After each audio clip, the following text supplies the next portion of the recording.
The year was 2347, and humanity had been part of the galactic concord for nearly 100 years.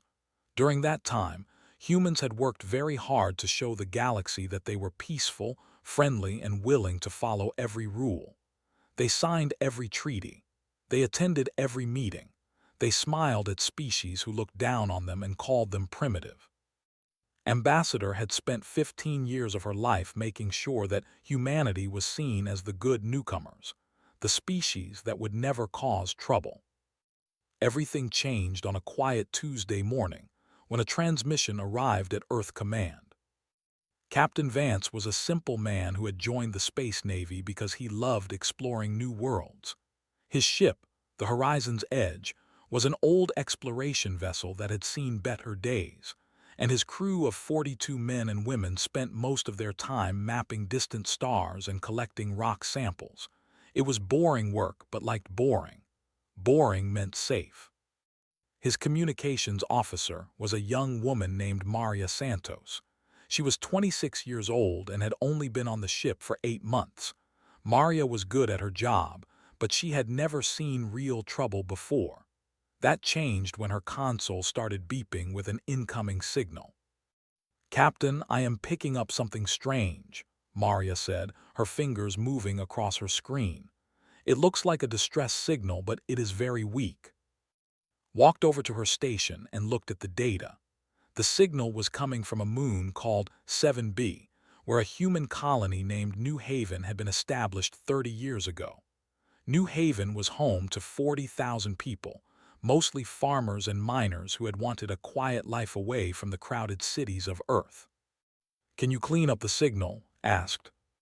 Maria worked for several minutes, and slowly the static cleared. What came through made her gasp and cover her mouth with her hand. The transmission showed video footage of New Haven. Buildings were burning, bodies lay in the streets, and walking among the destruction were soldiers that recognized immediately. They were a species that humanity had been trading with for decades. They were tall, with gray skin and 4 arms. They were known as proud warriors, but they had always been civil to humans. Now they were shooting civilians in the streets of New Haven. "Get me more," said, his voice barely a whisper. "Get me everything." Over the next several hours, Maria and the rest of the crew pieced together what had happened. They had arrived at New Haven 3 days ago with a fleet of military ships. They had demanded that the colonists leave immediately because the moon contained deposits of a rare mineral called. When the colony's governor, a man named Peter, asked for time to organize an evacuation, they opened fire. They did not just attack the government buildings or the mining facilities. They attacked everything: schools, hospitals, homes. The footage showed soldiers going door to door, dragging families into the streets and executing them. Children were not spared. The elderly were not spared. No one was spared. 40,000 human beings were murdered in less than 72 hours. Vance had been a captain for 12 years. He had seen difficult things during his service. He had lost crew members to accidents and diseases, but nothing had prepared him for this. He sat in his command chair and stared at the screen, unable to speak or move for nearly an hour. Finally, he gave the order: "Send everything to Earth Command, maximum priority, mark it for the President's eyes only." The transmission traveled across space at faster than light speed and arrived at Earth within 6 hours. It was received by a young officer named Tony Bradley, who watched the first 30 seconds of footage before running to his commander's office. Within an hour, the information had reached the desk of President Samuel Grant. Samuel was 63 years old and had been president for 4 years.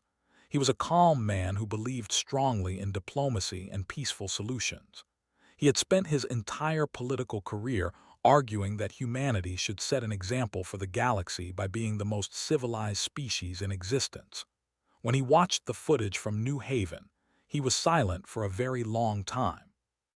His chief advisor, a woman named, stood beside him, had known Samuel for 20 years, and she had never seen him look the way he did now. His hands were shaking, his jaw was tight, and in his eyes there was something cold and hard that she had never seen before. "Call an emergency session of the United Earth Council," Samuel said. "Everyone, no exceptions." The council met 4 hours later in a large chamber beneath the city of Geneva. Representatives from every nation on Earth were present, along with military commanders, scientists, and diplomats. The room fell completely silent as the footage from New Haven played on the massive screen at the front of the chamber. Some of the representatives cried, others looked away. A few became sick and had to leave the room. When the footage ended, no one spoke for several minutes. Finally, President Samuel Grant stood up and walked to the podium. He looked out at the assembled leaders of humanity and spoke in a voice that was steady but filled with barely controlled anger. "The Galactic Concord has already issued a statement about New Haven," he said. "They have classified it as a regional dispute outside their jurisdiction. They will not intervene. They will not punish They expect us to file a formal complaint and accept whatever token gesture is offered." He paused and looked around the room. "For 100 years, we have played by their rules. We have been civil. We have been patient. We have smiled at species who called us primitive. We have accepted insults and unfair treatment because we wanted to prove that humanity had evolved beyond our violent past." Samuel placed both hands on the podium and leaned forward. 40,000 of our people are dead. Men, women, and children who did nothing wrong except live on a moon that the wanted. They were murdered because someone decided that humans were easier to kill than negotiate with. His voice grew harder. "The galaxy thinks we are soft. They think our civility is weakness. They think that we will accept this massacre and move on because that is what civilized species do." He stood up straight and squared his shoulders. "They are wrong. Today, humanity stops playing nice. Today, the galaxy learns what happens when you push humans too far. Today, we show them exactly why our ancestors conquered a planet that tried to kill them at every turn."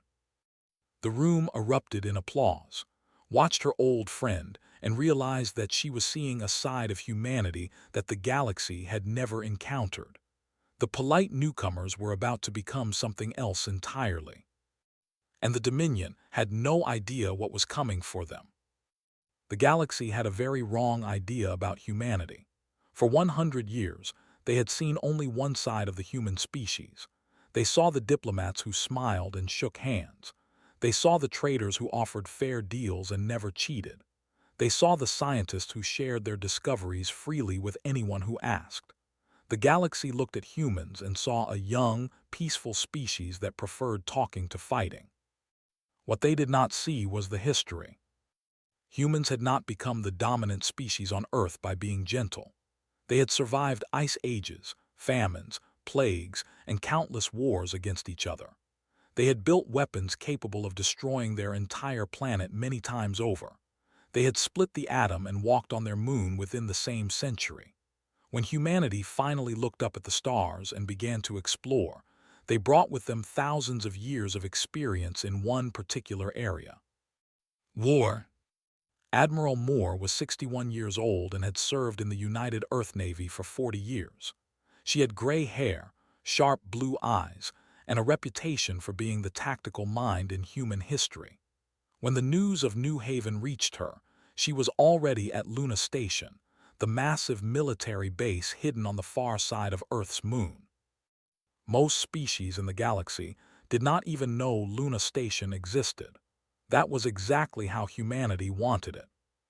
Stood before a room full of fleet commanders and senior officers. Behind her, holographic displays showed the full extent of Earth's military capabilities, things that had been kept secret for a century. The officers in the room had spent their careers preparing for a day that they hoped would never come. Now that day was here. "For 100 years, we have maintained a defensive posture," said. "We built our ships to look weaker than they really are. We hid our best weapons in storage facilities deep underground. We trained our soldiers in secret and told the galaxy that we had only a small peacekeeping force." She pressed a button on her remote, and the display changed to show the ruins of New Haven. They have made that strategy obsolete. Commander Gregory Price was in charge of the first expeditionary fleet. He was a large man with dark skin and a deep voice. He had been one of the loudest voices arguing that humanity should reveal its true strength years ago. Now, he felt no satisfaction in being proven right. "Admiral, they have a substantial military force," Gregory said. "Our intelligence says they have over 300 warships ready for combat. If we reveal ourselves now, they might attack before we are ready." Smiled, but there was no warmth in it. "Commander, let me show you something." The display changed again. This time it showed schematics and technical specifications for weapon systems that most people in the room had never seen. There were directed energy cannons that could cut through shields like they were made of paper. There was stealth technology so advanced that human ships could fly within touching distance of an enemy without being detected. There were missiles that could think for themselves and find the weakest points in any defense. And then there was something called the Hammer Protocol. The Hammer Protocol is a coordinated strike system that links every ship in our fleet together, explained. When activated, our ships can attack hundreds of targets simultaneously with perfect timing. We tested it in simulations against a fleet 10 times the size of the Navy. She paused. The simulations ended in 4 minutes. The room was silent. Even Gregory, who had always pushed for a stronger military, looked shocked by what he was seeing. "We have been preparing for this possibility since the day we first made contact with alien life," continued. "Not because we wanted war, but because we knew that someday, somewhere, someone would mistake our preference for peace as an inability to fight." On Earth, the population was also learning the truth about their own species. President Samuel Grant appeared on every screen on the planet to deliver a message that would change everything. "My fellow humans," Samuel began, "you have all seen the footage from New Haven. You know what the Dominion did to 40,000 of our brothers and sisters. What you do not know is that Earth has the power to respond." He explained, in simple terms, that humanity had been hiding its true military strength for a century. He told them about the secret bases, the advanced weapons, and the fleet of warships that was larger and more powerful than anything the galaxy had ever seen. He told them that this secrecy had been necessary to protect humanity during its early years in the galactic community. "They believe we are weak," Samuel said. "They believe that we will file a complaint with the Galactic Conquered and then accept whatever meaningless punishment is handed down. They believe that killing 40,000 humans has no real consequences." His voice grew harder. "They are about to learn how wrong they are." The reaction across Earth was immediate and powerful. Recruiting stations that had been nearly empty for decades suddenly had lines of people waiting to join. Young men and women who had never thought about military service were signing up by the thousands. Factories that had been making consumer products began switching to military production. Scientists who had been working on peaceful research started adapting their work for weapons.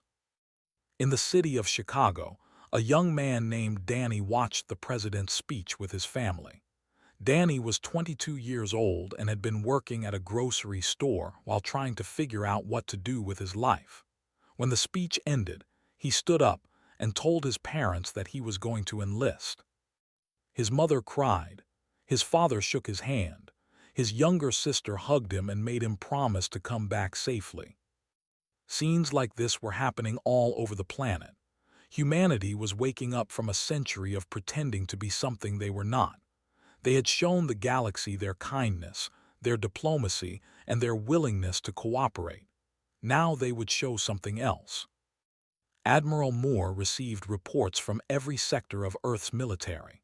Ships were being brought out of storage and prepared for combat. Weapons that had only existed on paper were being manufactured at incredible speed. Soldiers who had trained in secret for years were finally being called to active duty. Within 1 week, Humanity had assembled the most powerful military force in galactic history, and they had done it without anyone in the galaxy even knowing it was happening. Looked at the tactical display showing all of Earth's assets and felt a mixture of pride and sadness. She had spent her entire life hoping this day would never come. She had trained for war while praying for peace. Now the time for prayer was over. "Send a message to the High Command," she ordered. "Tell them they have 1 week to surrender everyone responsible for the New Haven massacre. Tell them that failure to comply will result in consequences they cannot imagine." The message was sent. The countdown had begun, and the galaxy was about to discover what humans were really capable of when someone hurt their family. High Commander Al was the most powerful military leader in the Dominion. He was 8 feet tall with gray skin covered in ceremonial scars that showed his many victories in battle. He had led the armies for 30 years and had never lost a single war. When his assistant brought him the message from Earth, he read it twice and then started laughing. "These humans think they can threaten us," Al said, tossing the message onto his desk. "They are the weakest species in the Conquered. They have no real military. They spend all their time talking and making friends." He waved his 4 arms dismissively. "Ignore them. They will make noise for a few weeks, file some complaints, and then accept reality." His assistant, a younger named looked uncertain. "Sir, should we not at least increase our border patrols, just in case?" Al shook his head. "The humans have perhaps 50 ships capable of combat. We have 300. Even if they were foolish enough to attack, we would crush them in days." He turned back to his work. "Now leave me. I have more important things to worry about than empty threats from a species of cowards." 3 days later, Al received a report that made him stop laughing. Captain Daniel Cooper was 38 years old and had been commanding warships since he was 25. His current ship was called the Silent Fury, a destroyer that looked ordinary from the outside but contained technology that would have seemed like magic to most species in the galaxy. Daniel had spent his entire career preparing for a mission he hoped would never happen. Now he was leading a fleet of 12 ships into space. "All ships report status," Daniel said from his command chair. One by one, the other captains confirmed that they were ready. Their ships had been running silent for 3 days, using stealth technology that made them invisible to every type of sensor they possessed. They had crossed into enemy territory without triggering a single alarm. Daniel's mission was simple but important. He was not there to start a war. He was there to send a message. The patrol fleet consisted of 20 warships guarding the border. They were experienced crews who had been defending this section of space for years. They had never seen anything approach them without being detected first. The first sign of trouble came when Lieutenant Collins, the sensor officer on the flagship, noticed something strange on her screen. "Commander, I am detecting some kind of interference," said. "It almost looks like there is something out there, but our sensors say the space is empty." The commander, a veteran named N, walked over to look at her screen. "Run a diagnostic. It is probably just equipment malfunction." Before could respond, 12 human ships appeared out of nowhere, surrounding the fleet in a perfect circle. They had dropped their stealth systems at a distance of less than 1,000 meters, well within weapons range. The ships had no time to raise shields or power weapons. Daniel Cooper's voice came through on an open channel. "Vessels, this is Captain Daniel Cooper of the United Earth Navy. Do not attempt to power your weapons. Do not attempt to move. Any hostile action will be met with immediate destruction." N stared at the tactical display in disbelief. The human ships had appeared from empty space like ghosts. They were inside his defense perimeter, inside his weapons range, and he had never seen them coming. "This is impossible," he whispered. On the Silent Fury, Daniel's weapons officer confirmed that all enemy ships were locked. "Captain, we have firing solutions on every vessel. One command and they are gone." Daniel nodded but did not give the order to fire. Instead, he continued speaking to the fleet. "We are not here to destroy you. We are here to deliver a message. Transmit everything you see today to your high command. Tell them that this is what Earth is capable of. Tell them that we gave you a chance to surrender the war criminals. Tell them that if they do not comply, we will return." He paused, letting the silence stretch for several seconds. "And next time, we will not be so gentle." The human ships powered targeted electromagnetic pulses that disabled the weapons and engines without causing any casualties. Then, just as quickly as they had appeared, the 12 ships vanished back into stealth mode, leaving 20 crippled warships drifting helplessly in space. The footage of what happened reached High Commander Al within hours. He watched it 5 times, unable to believe what he was seeing. Human ships had appeared from nowhere, disabled an entire patrol fleet without firing a single lethal shot, and disappeared without a trace. His best crews had been completely helpless. "How is this possible?" Al demanded. "Our intelligence said the humans had primitive technology. Our spies told us they had no real weapons." His intelligence chief, a nervous named L, had no answers. "Sir, it appears that our intelligence was wrong. The humans have been hiding their true capabilities." For the first time in 30 years, Al felt something he had not experienced since he was young. He felt afraid. But fear quickly turned to anger. They were warriors. They did not surrender to threats. They did not bow to intimidation. Al decided that the humans needed to be taught a lesson. "Order a full military mobilization," he commanded. "I want every ship we have assembled at the border within 5 days.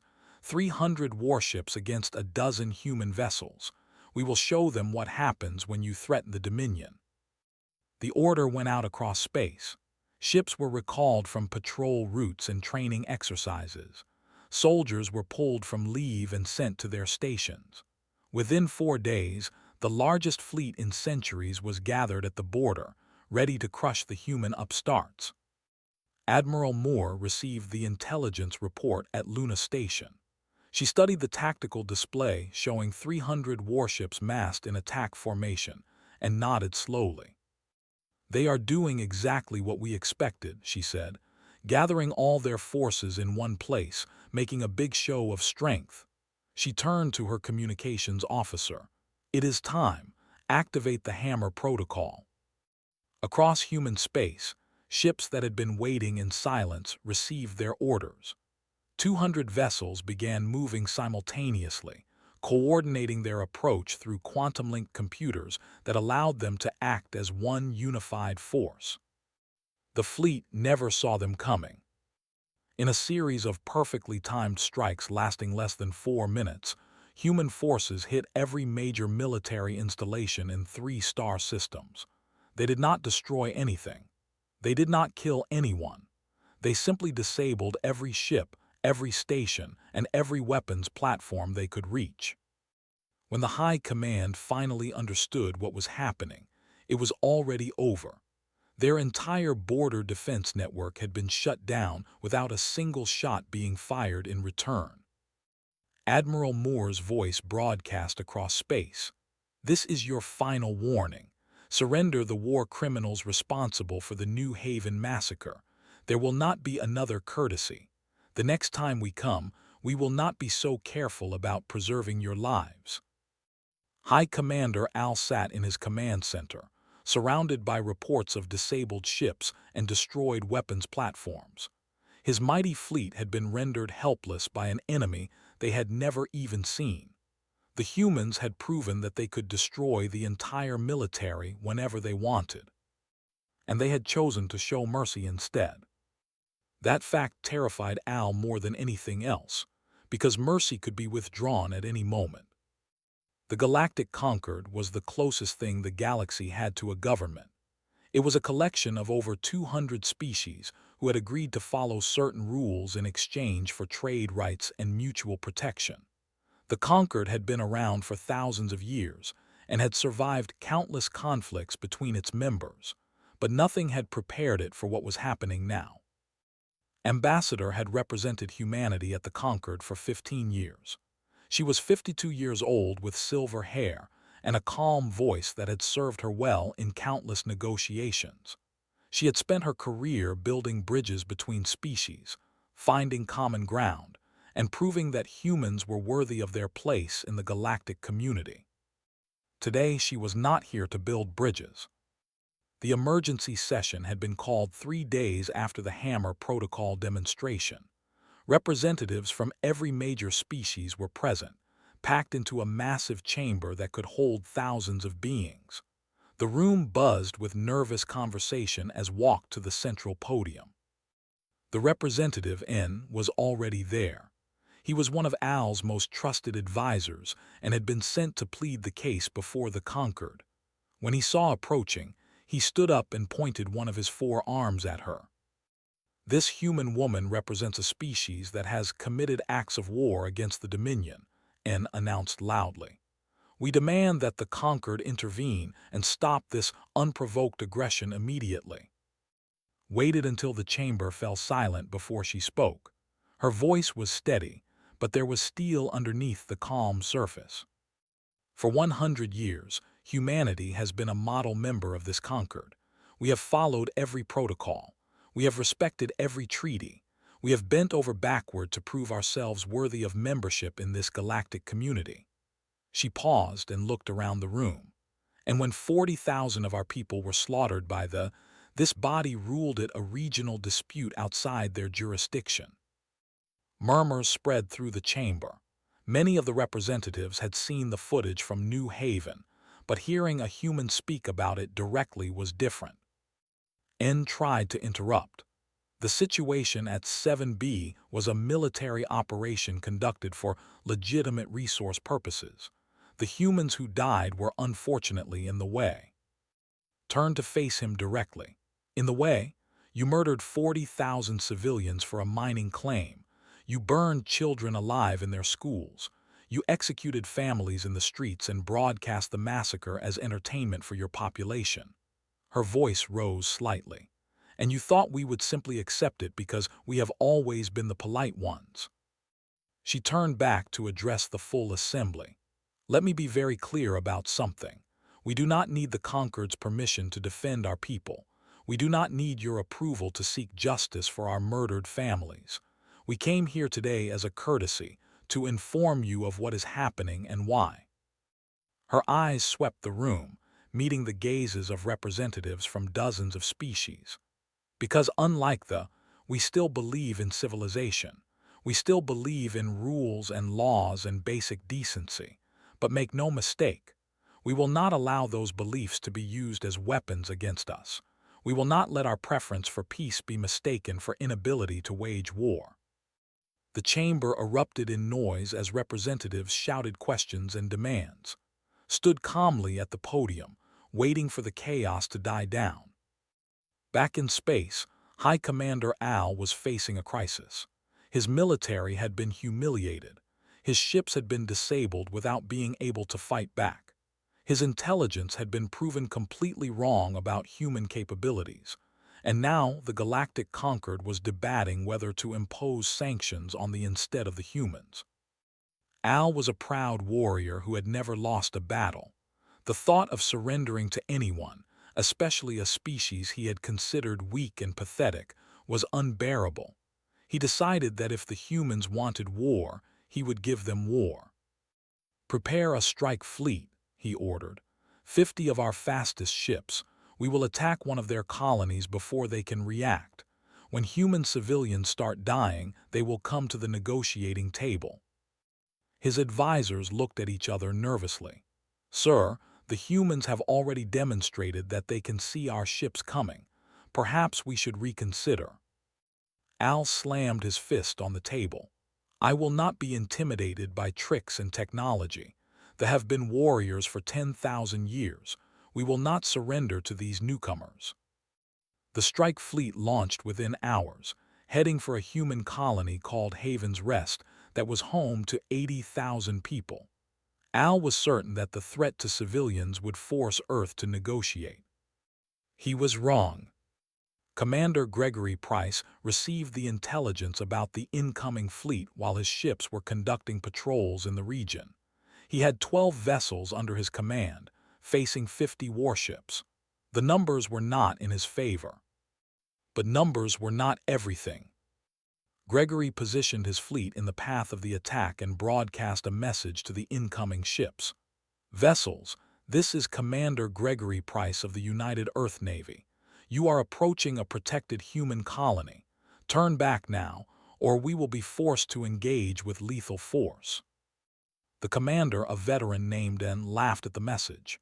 12 ships against 50. Human, you are either very brave or very stupid. Gregory's response was calm. We gave thee every opportunity to resolve this peacefully. We showed you what we could do. We gave you warnings. You chose to ignore all of it. He paused. This is your final chance. Turn back now. And ordered his fleet to continue forward. He was confident that superior numbers would overcome any technological advantage the humans might have. The battle lasted 12 minutes. The human ships moved like nothing they had ever seen. They appeared and disappeared, striking from unexpected angles and vanishing before they could return fire.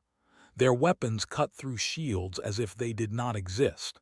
Their defensive systems stopped every shot that was fired at them.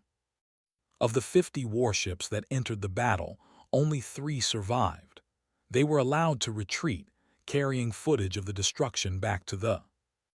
Gregory broadcast one final message to the fleeing ships. Tell your leaders that this is what happens when you target our civilians. We gave you every chance. We were patient. We were merciful.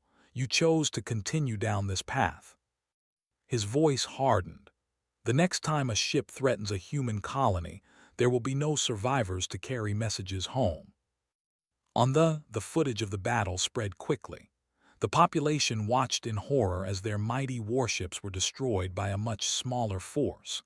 The myth of military superiority, which had been built over 10,000 years, was shattered in 12 minutes. Protests erupted in major cities. Citizens demanded to know why their government had started a war with a species that could destroy them so easily. Military officers began questioning Al's leadership. Politicians who had supported the New Haven massacre suddenly started claiming they had always opposed it.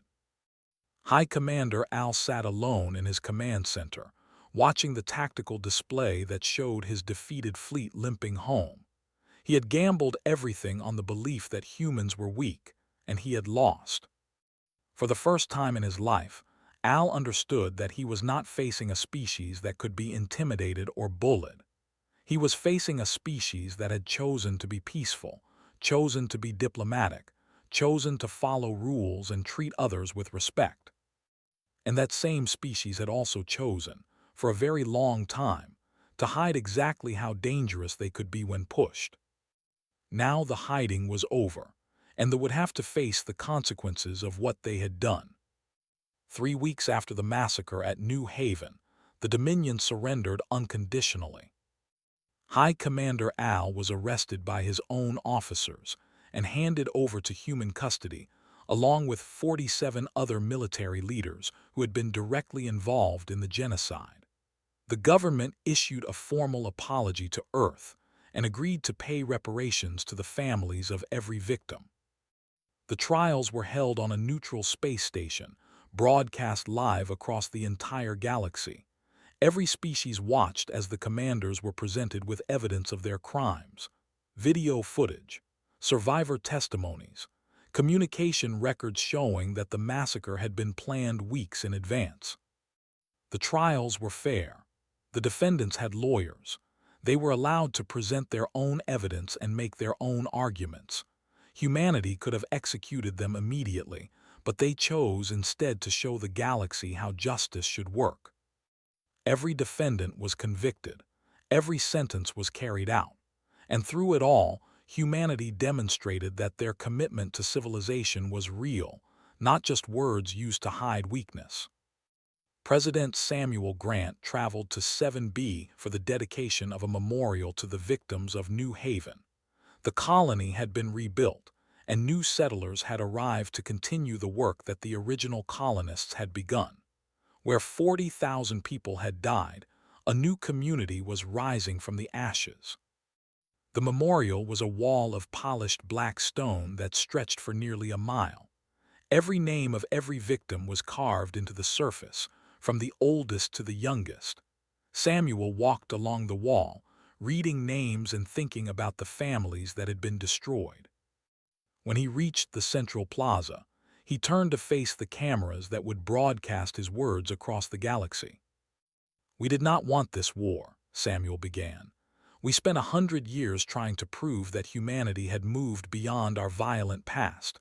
We believed that if we showed the galaxy our better nature, we would be treated with the same respect we offered others." He paused and placed his hand on the memorial wall.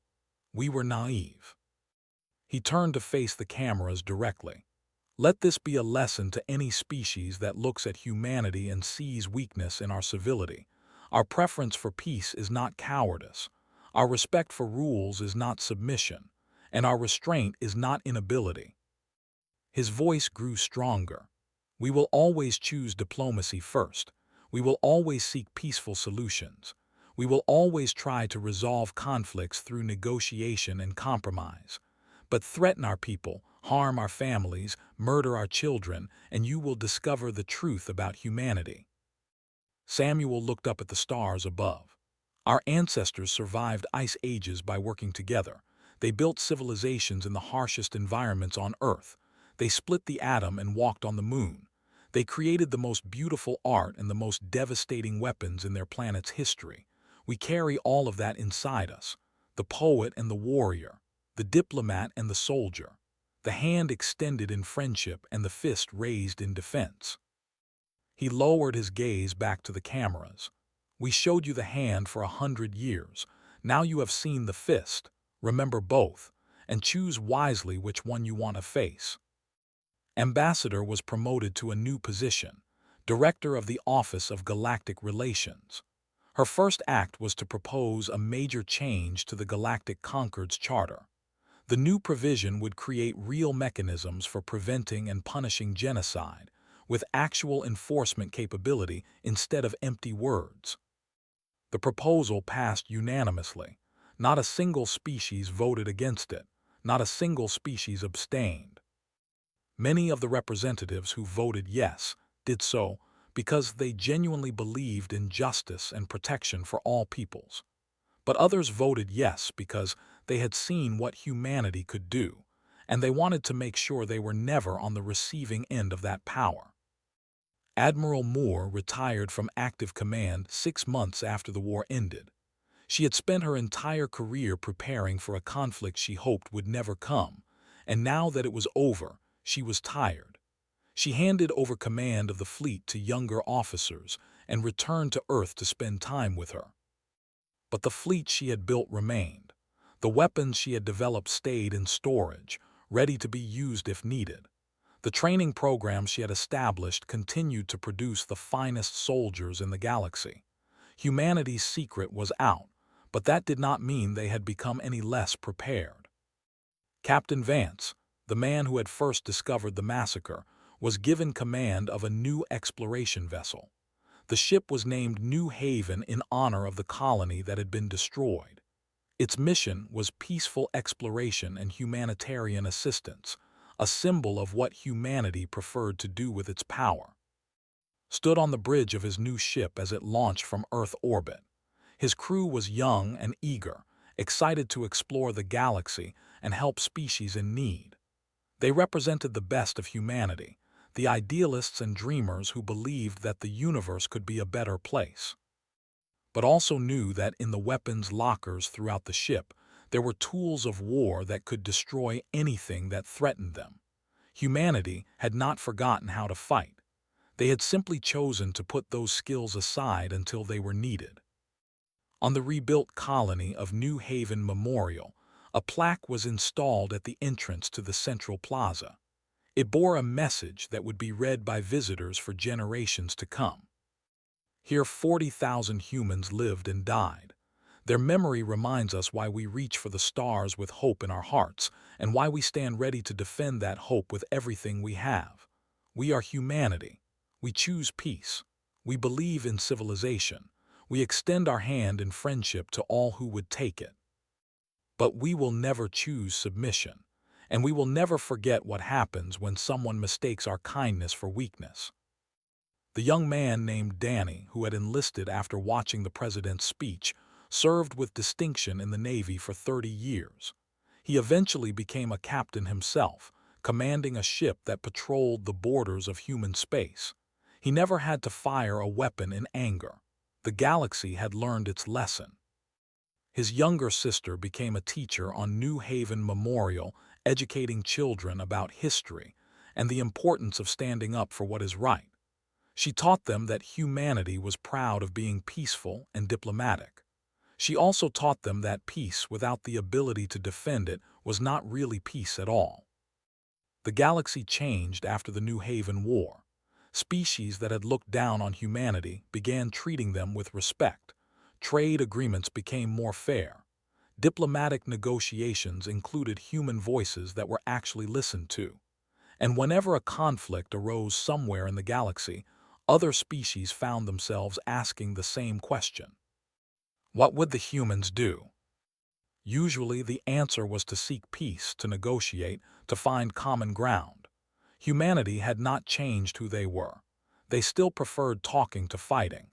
They still believed in civilization and rules and basic decency. But everyone also remembered what happened when those principles were violated. Everyone remembered the Hammer Protocol and the battle where 50 ships fell in 12 minutes. Everyone remembered that the polite newcomers had been hiding the most powerful military in galactic history. Humanity had shown the galaxy both sides of their nature, the gentle hand and the iron fist, the diplomat and the warrior, the species that preferred peace and the species that would never accept submission. It was a lesson that no one in the galaxy ever forgot. And in all the centuries that followed, no species ever made the mistake of attacking human civilians again, because they all knew with absolute certainty what would happen if they did. The newcomers had earned their place among the stars, not by being the strongest or the most aggressive, but by being exactly what they had always been, a species that chose to be good while never forgetting how to be dangerous. That was humanity's gift to the galaxy, and that was their warning.